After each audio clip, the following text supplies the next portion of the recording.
I'd like to introduce Hillary Meyer from SAGE, who'll be moderating the first panel on social isolation. Thank you. All right, come on up. All right, hello everyone, good morning. What a beautiful group. I'm gonna have Brian DeVries and Candace Nichols join me up here for our first panel. For those, oh good, you found the agendas, they're all gone, I see. The bios of the panelists are in the agenda, so flip through. I suggest you do so, they're quite impressive. So as folks are getting settled here, I want to just reiterate my thanks to all who made this possible, and want to really lift up Eisenhower Medical Center, who without them, we would not be having this lovely breakfast in this lovely space with this lovely signage and so forth. So we really appreciate Eisenhower Medical Center's contributions to our panel here. Oh, we're not doing that. All right, so with that, either way, whichever you're more comfortable with, I'm going to moderate the panel, and we're going to be talking about LGBT aging and social isolation. And so just to keep things in a conversational format, Brian, I'd like to start out with you, if I may, to ask you a question to kick us off. All right, okay. So you're a researcher. You've amassed a huge amount of research on the subject of LGBTQ people and social isolation. It's a big term. Can you give us an introduction to the topic? What do we mean when we say social isolation? And what is the real scope of the problem? Good, thanks. Good morning, everyone. So, I'm an academic, and so I think I'll stand. Yeah, go ahead. These academics. This feels like home. So social isolation really refers to the absence of contacts, the absence of sort of engagement with others, with institutions, with the community. Social isolation is different than loneliness, in that loneliness is the subjective experience of feeling like there aren't enough people in our lives, whereas social isolation is more the objective description of the absence of connections that are meaningful and important. There's sadly significant research and evidence to show that both are prominent in the lives of LGBT older adults. And I think stigma and discrimination lie at the base of this social isolation and discrimination. Stigma and discrimination lie at the base of the social isolation and loneliness. Think of it, LGBT people, as Michael had said, had long been uncounted in the census or discounted in social policy and religion and the military, all of which are changing, but still have a long history of this kind of neglect. For much of our lives as LGBT older adults, we were excluded from marriage. We found other ways of being in relationships with one another, but we still lack that kind of structure and support that marriage provides, and the over 1,100 federal laws that pertain to marriage that don't pertain to relationships outside of that status. For much of our lives, we're excluded from forming families and often held contentious relationships with our families, either keeping our true selves hidden from them or being shunned for confiding who we are. In response, we formed alternate families, our kind of chosen families. Armistead Maupin adopted the term our logical kin in contrast to our biological kin, which is kind of a clever play on words. But even these social networks, these social relationships lack the respect and access that are afforded to, quote, formal family. And in a family-centric society such as the US, these are significant exclusions and naturally reduce the pool of others from whom we could cultivate connections and intimate networks. And it's important to note that we've lost many to HIV/AIDS and to violence in the face of shameful government neglect and inattention. In response to all of this, LGBT older adults have shown themselves to be resourceful, thoughtful, political, and caring, and this is a side not to discount. In research that we and others have conducted around the country, we've asked large samples of LGBT persons, what does it mean to be LGBT? What are the positive aspects of being a part of a sexual and gender minority?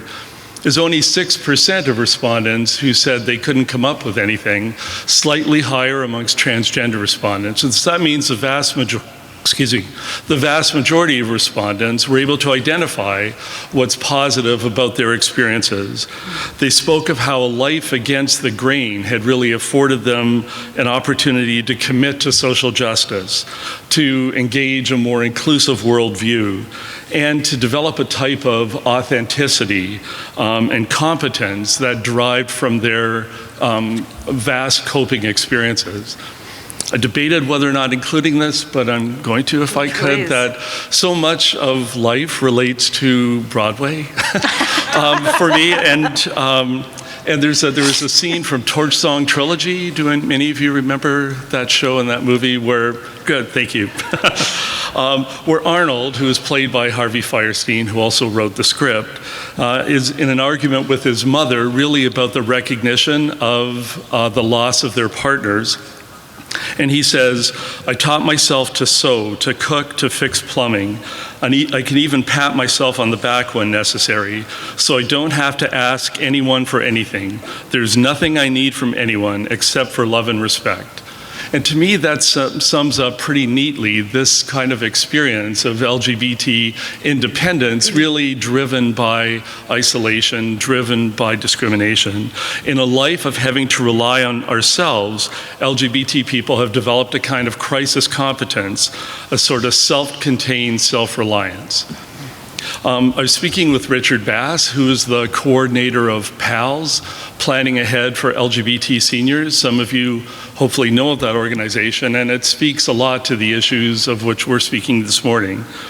And Richard was saying that this, interestingly, as he often does, that this independence and autonomy that we worked so hard to develop as we were young has now turned into this kind of isolation and loneliness in later life.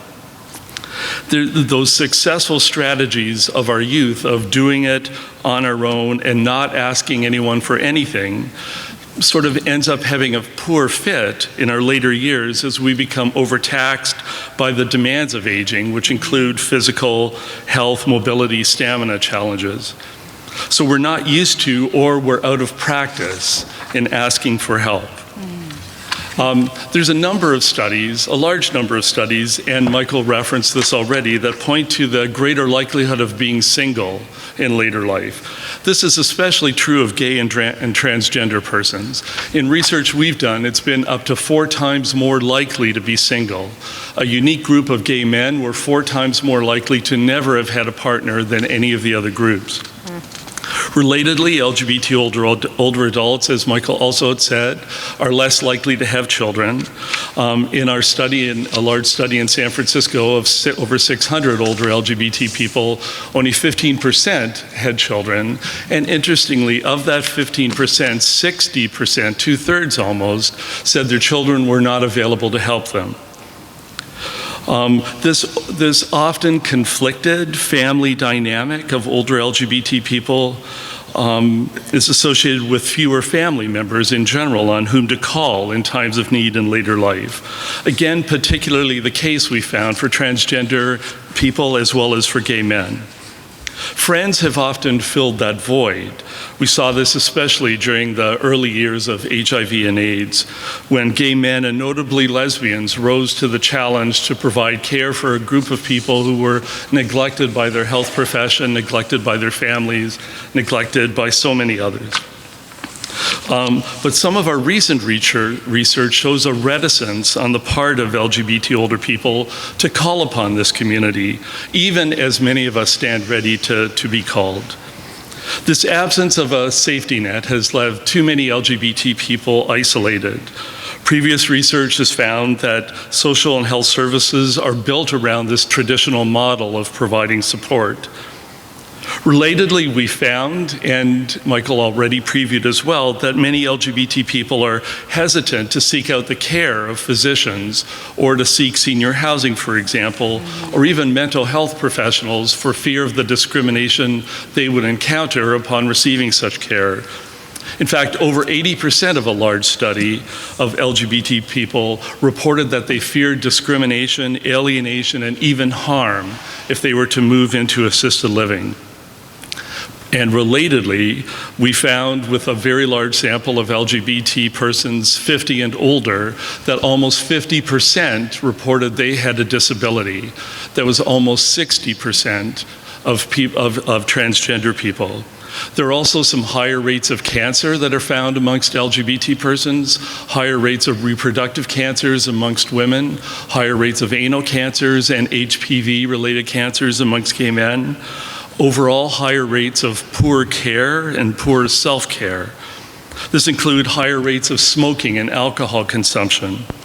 And perhaps most sadly telling, a host of studies now reveal much higher rates of depression amongst older gay persons, and again, especially amongst older gay men.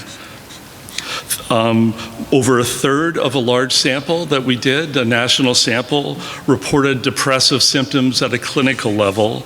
Almost half of transgender people. 39%, 39% of the same sample reported that they had seriously considered taking their own lives. 72% of transgender older adults. And well over half of the sample reported that they lacked companionship and reported depression and loneliness at high levels. So these are some of the documented antecedents and costs of social isolation, a community with often higher needs and greater barriers to those needs.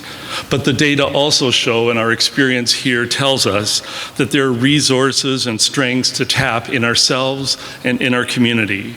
We've done it before, and if we're intentional and if we're open, we could do it again. Care for ourselves and others. Thank you. All right.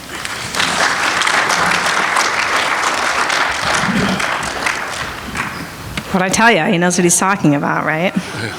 So, wow, Brian, thank you very much for a very thorough introduction to the topic. It sets us up nicely for the question that I wanted to ask you, Candace, which is, we hear about the scope of the problem. It feels vast. There are some rays of hope, but there's also a lot of work being done, right, to combat what's happening here, this sort of epidemic in our community. So you're the director of programs at the LGBT Center here, the Center of the Desert.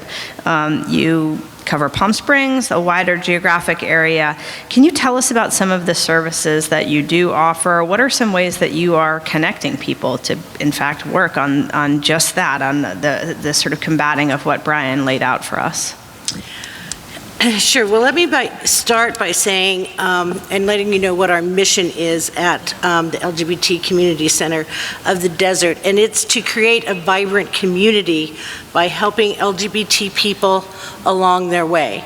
And as Brian kind of pointed out, there's many ways and many directions that people have come on this long journey. And so we try to be there and to meet people where they are at. There are 3 strategic initiatives that all the programming at the center must embrace. And they are ending isolation and loneliness, connecting people and services, connecting people to community and services, and enriching our individual and collective experiences. All of our program encompasses one or more of these initiatives. And I'm just going to kind of give you a little background of, people see programming and you know that we've got well over 45 to 50 programs that happen on a regular basis and a monthly basis there. But how does all that happen? And it's not just helter-skelter. They are actually, all of our programs fall into 6 different categories that they're grouped into. And they are safety net, which is something you just mentioned too, empowerment, physical health, mental and emotional, social and fun, and life enrichment. And some of those, just to give you an idea of some of those what those programs are that fall in those individual categories. Our safety net programs are like our community food bank, which I'll talk a little bit more later in this about suicide and bullying prevention, job skills training, support group meetings, and we have 12-step programs going on at the center 7 days a week at all different hours, and also Safe Talk, which is a suicide prevention program. Under empowerment, we have programs like Trans Tuesdays, mindfulness and self-awareness training programs, legal resources, legal resources and immigration help, legal immigration help. HICAP, which is health insurance counseling, when you are trying to find out about Part A, Part B, Part C, and Part D, how do I manage it all? We have counselors there where you can make an appointment and get the assistance that you need. Also, things like How to Be a Man, authentic dating programs. Those are all under empowerment for our community. Physical health, which is very important to our community and keeping very active. We have Tai Chi, 50 Plus Fit, gentle yoga, better brain and balance, which is something I totally need, is better brain. Because, you know, it just lessens and lessens the older we get. Mental and emotional, surviving prostate cancer, caring for the caregivers. We have 2 caregiver groups. Our general one, which is called Who Cares? And we say we do. We care about our caregivers and they really need help. There's a general caregiving group and there's also a specific LGBT Alzheimer's support group for the caregivers that are giving cares to those with Alzheimer's. And under social and fun, you know, well, actually, I'm going to go to life enrichment first. Life enrichment, we have Spanish, beginning Spanish, intermediate, American Sign Language, drawing classes, meditation, playwriting, painting, artwork. There's all these kind of things that enriches your life.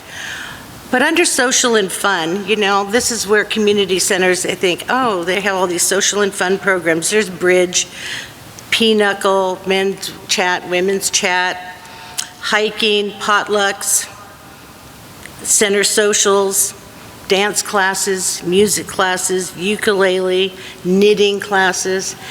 And you know, it's really funny that most folks would think that the social and fun programs are just that. And they're just something to do that's fun and occupy your time. Well, that might be true, but they also play a very significant role in achieving our strategic initiatives. You might think that bridge and hiking and knitting might not think that they're very significant programs or an offering to give, but on the contrary, those kind of programs speak to all 3 of those initiatives, and I'm going to tell you how. When people become involved in these activities, they get, number 1, out of their house. They get out of their house, and so we're addressing that isolation and loneliness. And when they get out of their house and come to the center, guess what? They meet other folks. They meet other folks and they socialize, and that is community, right? Which enriches their individual experience as well as the collective experience of the whole group. I was amazed at our knitting group and how these small groups of friends form and large groups, they are so connected by just sitting and talking and knitting all day. And it just amazed me. I never really thought about the significance of these groups and when it's just a social and a fun program. But they really do have an impact on the individuals.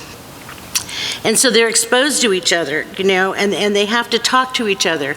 And I think too, you know, I think when you were talking about that isolation and the loneliness, the 2 different things, I know that we still have people that come to our chat groups that are still isolated in some way, even though they are getting out of the house. And I think that's what we need to remember too, because that might be the only time that person does anything social, and the rest of the time they are alone and lonely. And so that's where we try to think of more and more programs that might enhance people to come other times also. And, you know, we have a monthly social, which also falls into this category. And for many attending, a social takes a lot of effort and can be a really scary thing. But once they're there, they are open to the possibilities that community brings. And so even when it looks like a program is somewhat fluffy, they do know that it's rooted in these strategic initiatives, that there is a purpose. The community food bank at the center is, of course, a service that we provide to the community, making sure that folks in our community that are food insecure, which nationally is 1 in 7, here in Coachella Valley, it's 1 in 6, and I believe in the Williams Institute with LGBT folks, it's 1 in 4 are food insecure. We make sure that they are given the help they need to provide for their families and themselves. But the social aspect of a group of people shopping together on a weekly basis creates community. That was really evident when we did the video for our center stage, and we highlighted one of the participants that utilized the food bank, and it was really about an awareness of the food bank and what we do. But he highlighted the social aspect, that getting out there once a week and going shopping and sitting, you know, they kind of sit in a group first together and then they go in and shop. But they have found their own community there, and they bond together. And that aspect is so important to him that on days when he really doesn't need food or doesn't feel like getting out there, he still will do it for the social aspect. And so it just shows you how important and how we don't even realize that we are creating little pockets of community throughout our very own community. When folks are new to the area and they're seeking community, they often first turn to our women and men's chat group.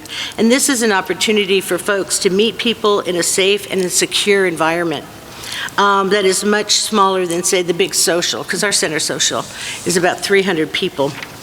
And so that can be very intimidating, but a chat group is anywhere from 8 to 10 to 40 people, depending on the size. And also some of our physical and health programs, such as the 50 Plus Fit and the Tai Chi and yoga in smaller groups where people can feel comfortable and also reap the benefits of staying fit, but also being part of a community. And this past fall, I have to say I was very surprised when music came into our life.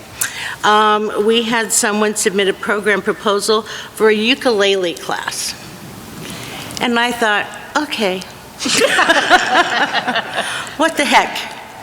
Let's do a ukulele class and see what happens. Well, before it even started, before the first session even started, we had to put in a second session because the 15 people were already booked up and we had to go to session 2. And session 2 is full also. And, you know, I was just so surprised that so many people would have this interest in ukulele that have never before, you know, gone to any of these classes. But for some reason, it's a cheap instrument, and I think everyone buys one when they go to Hawaii, and then they don't know what to do with it. And so we provided that outlet for them by having this class. But dance classes are like that too. They see I really was able to see the benefits of music and movement because we started a tap class too, which who knew people in their 60s, 70s, and 80s wanted to learn how to tap, but they do. And it's a bond over this newfound interest also that makes that community happen. And if you come into the center ever on a Saturday and you can hear the twanging of ukuleles and they pass each other, the two classes pass each other with the biggest grins on their faces, it really shows you, oh, good. It's right at the end, so it's perfect. But it really shows you that you never know what that connection's going to be And if your program really, is going to meet the needs of the community, but when you see the smiles on their faces and the community and the connections, you know that you're on the right track to try to end isolation as well as we can. Thank you, Candace. Really, really helpful. Thank you to everyone who's been putting questions up. There are a few that are related to upcoming panels, so we're not going to get to everyone that has been submitted so far, but there are a number of questions for you, Candace. Oh, There's gosh. one for you, Brian. Fear not.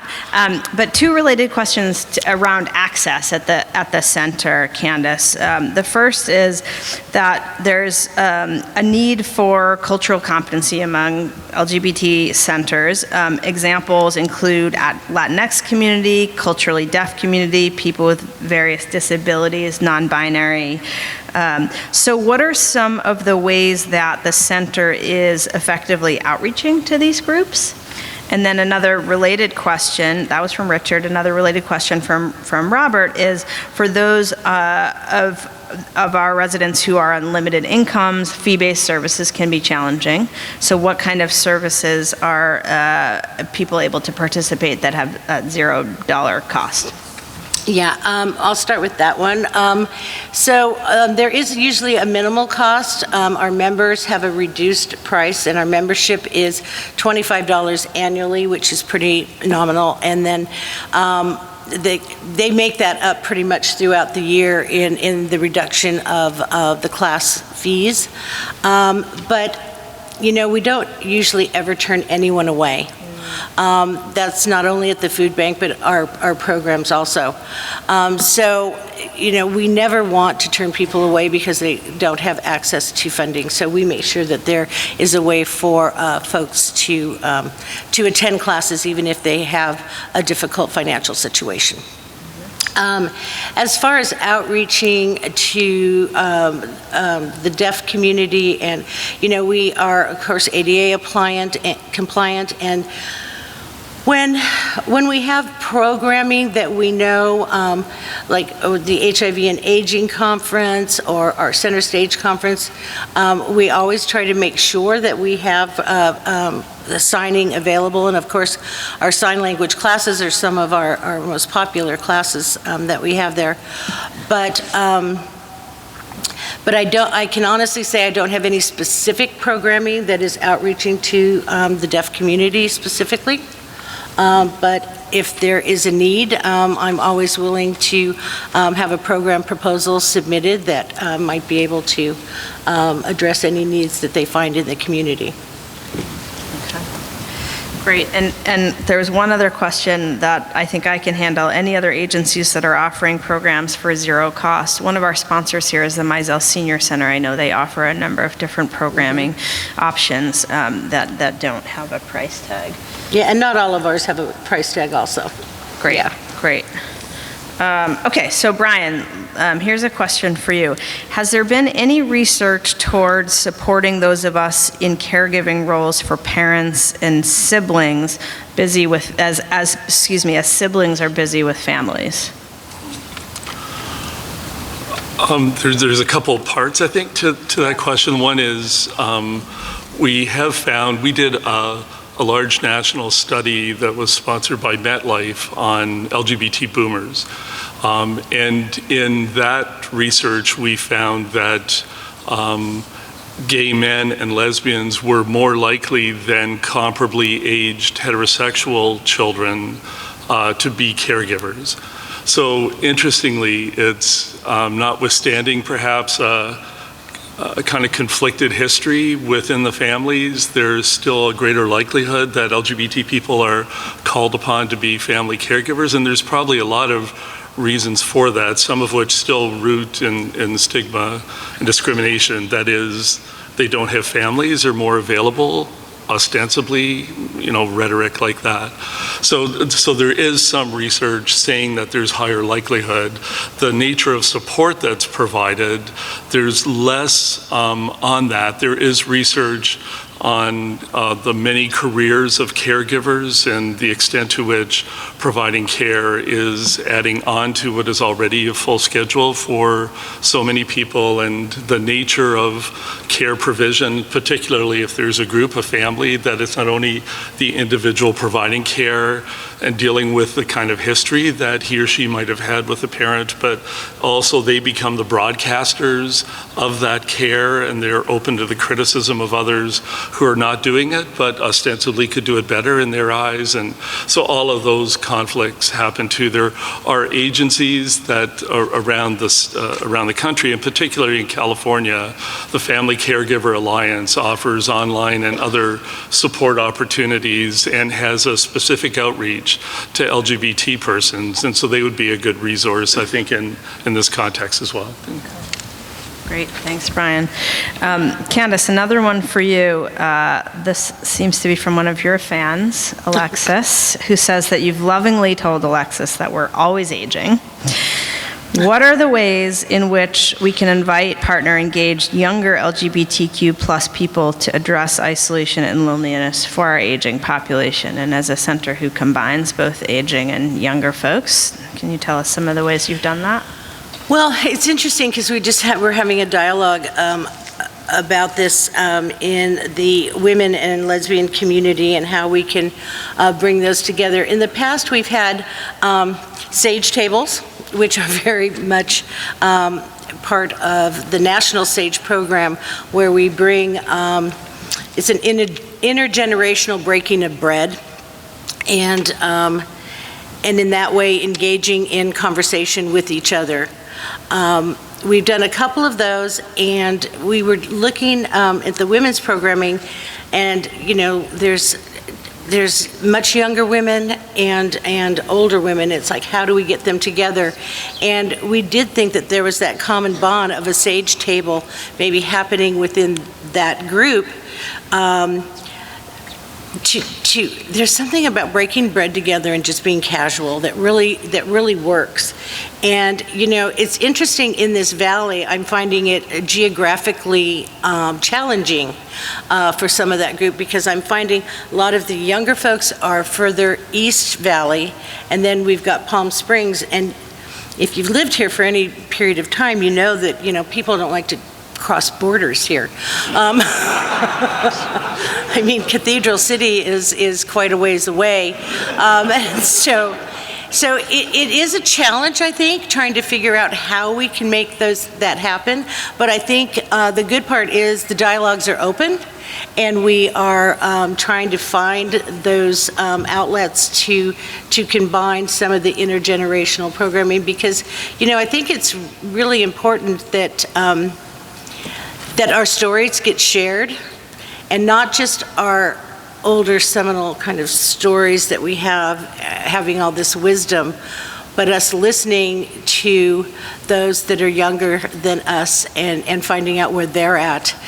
So I think that balance needs to happen, and it's something that we're striving for. So. All right, great. And actually, with that, we are at time for this panel. There are still some questions I know folks have submitted. Candace and Brian will be here after the formal program, so you're welcome to talk with them afterward. Oh, all right, okay. Great. So thank you, Candace. Thank you, Brian. We'll talk to you later.